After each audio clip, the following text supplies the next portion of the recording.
ఏపీలో వివిధ సంస్థలకు భూ కేటాయింపు వ్యవహారంపై శాసన మండలిలో చర్చ జరిగింది. దీనిపై విపక్ష సభ్యుడు మాధవ్ పలు ప్రశ్నలు లేవనెత్తారు. ఈ వ్యవహారంపై మంత్రి లోకేష్ వివరణ ఇచ్చారు.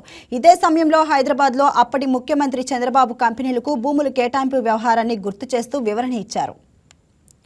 కానీ ఈ 99 పైసలు పెట్టుకొని మీరు ఉద్యోగాల పేరుతోటి డేటా సెంటర్ వచ్చింది. ఇప్పుడు మీరే చెప్పారు, బెంగళూరులో వచ్చింది, హైదరాబాద్లో వచ్చింది. మీరు మాట్లాడితే నేను మాట్లాడాల్సి వచ్చింది.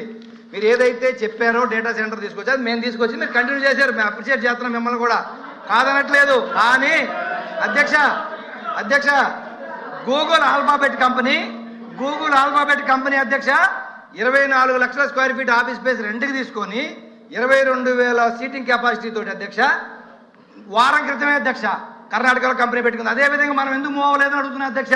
సెకండ్ సెక్రటరీ ఈ వ్యవహారంపై మంత్రి లోకేష్ వివరణ ఇచ్చారు.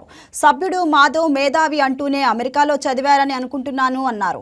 హైదరాబాద్లో అప్పటి ముఖ్యమంత్రి చంద్రబాబు వివిధ కంపెనీలకు భూముల కేటాయింపు వ్యవహారాన్ని గుర్తు చేస్తూ వివరణ ఇచ్చారు. హైదరాబాద్లో రహేజా మైండ్ స్పేస్ క్రియేట్ చేశారని, ఆనాడు 97 ఎకరాలు కేటాయించారని వివరించారు. ఐటీ కంపెనీలో 1,00,000 మంది ఉద్యోగులు పనిచేస్తున్నారని తెలిపారు.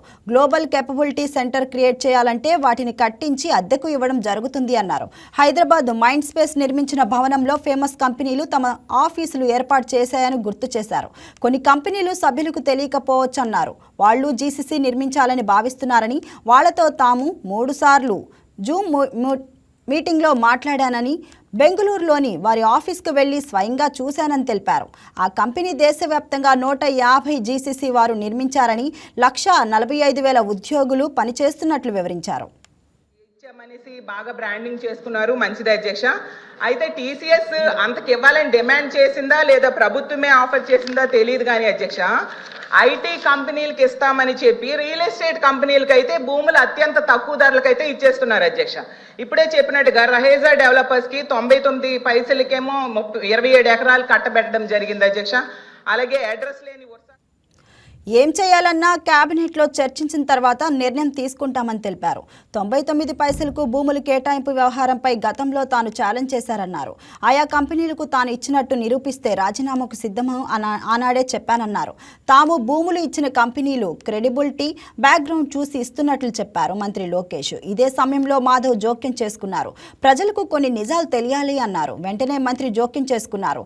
టీసీఎస్, కాగ్నిజెంట్, రహేజా, ఏఎస్ఎస్ఆర్ కంపెనీలకు భూములు ఇవ్వకూడదా అంటూ ప్రశ్నించారు.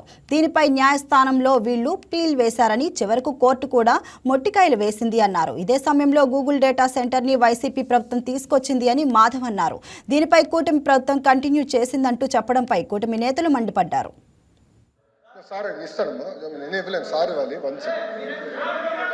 మాధవ్ గారు మీకు వినేదానికి ఓపిక ఉంటే సమాధానం చెప్పేదానికి సిద్ధంగా ఉన్నాం. మీకు వినేదానికి ఓపిక లేకపోతే నేను సమాధానం చెప్పలేదు. మాధవ్ గారే ప్రశ్న వేస్తారు, మాధవ్ గారే సమాధానం అధ్యక్ష, బేసికలీ నాకు అర్థమైంది ఏంటంటే ఆంధ్ర రాష్ట్రానికి పరిశ్రమలు రాకూడదు అనేది ఒక లక్ష్యంగా పెట్టుకుంది వైకాపా పార్టీ. ఉన్న పరిశ్రమలు తరమేయాలని ఒక లక్ష్యంగా పెట్టుకున్నారు. అధ్యక్ష, నేను సూటిగా ప్రశ్నిస్తున్నా, టీసీఎస్ కి భూమి ఇస్తాం తప్ప, కాగ్నిసెంట్ కి భూమి ఇస్తాం తప్ప, మదర్సన్ కి భూమి ఇస్తాం తప్ప? It is the government policy. Government ఏ నిర్ణయం తీసుకుందంటే పక్క రాష్ట్రాలతో మనం పోటీ పడాలి. విశాఖపట్నంలో ఐటీ ఎకో సిస్టమ్ లేదండి. It is a fact. IT ecosystem ఎక్కడుంది? మీరు 5 సంవత్సరాలు ఏం చేశారు? ఒక కంపెనీ పట్టుకొచ్చారా విశాఖపట్నం? సరిగ్గా ఇన్ని మాటలు మాట్లాడతారు. మేము 18 నెలలు పట్టుకొచ్చాం, 18 నెలలు ఇన్ని కంపెనీలు పట్టుకొచ్చాం. ఆసిలర్ మిత్తల్ విశాఖపట్నానికి వచ్చింది, ఈ రోజు టీసీఎస్ విశాఖపట్నానికి వచ్చింది, కాగ్నిసెంట్ విశాఖపట్నానికి వచ్చింది. ఈ రోజు పెద్ద ఎత్తున రియల్ ఎస్టేట్ డెవలపర్స్ మేము పట్టుకొస్తున్నాం విశాఖపట్నానికి. వాళ్ళకి మార్కెట్ ప్రైస్ వాళ్ళకి భూములు కూడా కేటాయిస్తాం జరుగుతుంది. Yes, it is a policy of this government. మేము ఇన్ఫ్రాస్ట్రక్చర్ బిల్డ్ చేయాలి. టూరిజం మంత్రి గారి నాయకత్వంలో టూరిజం పాలసీ కింద హోటల్స్ మేము కట్టాలి.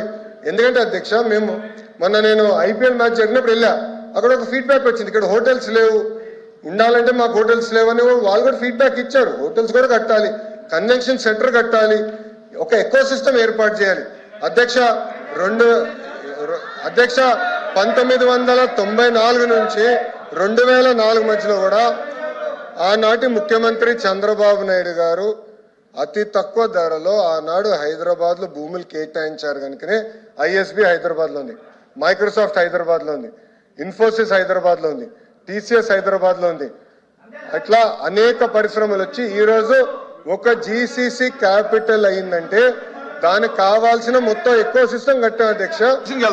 ఇది దాంట్లో భాగంగా ఎకో సిస్టమ్ బిల్డింగ్ అనేది చాలా చాలా అవసరం. ఎకో సిస్టమ్ లో హోటల్స్ రావాలి, హాస్పిటల్స్ రావాలి, సోషల్ ఎకో సిస్టమ్ క్రియేట్ చేయాలి, కంపెనీకి వాక్ టు వర్క్ క్రియేట్ చేయాలి అధ్యక్ష.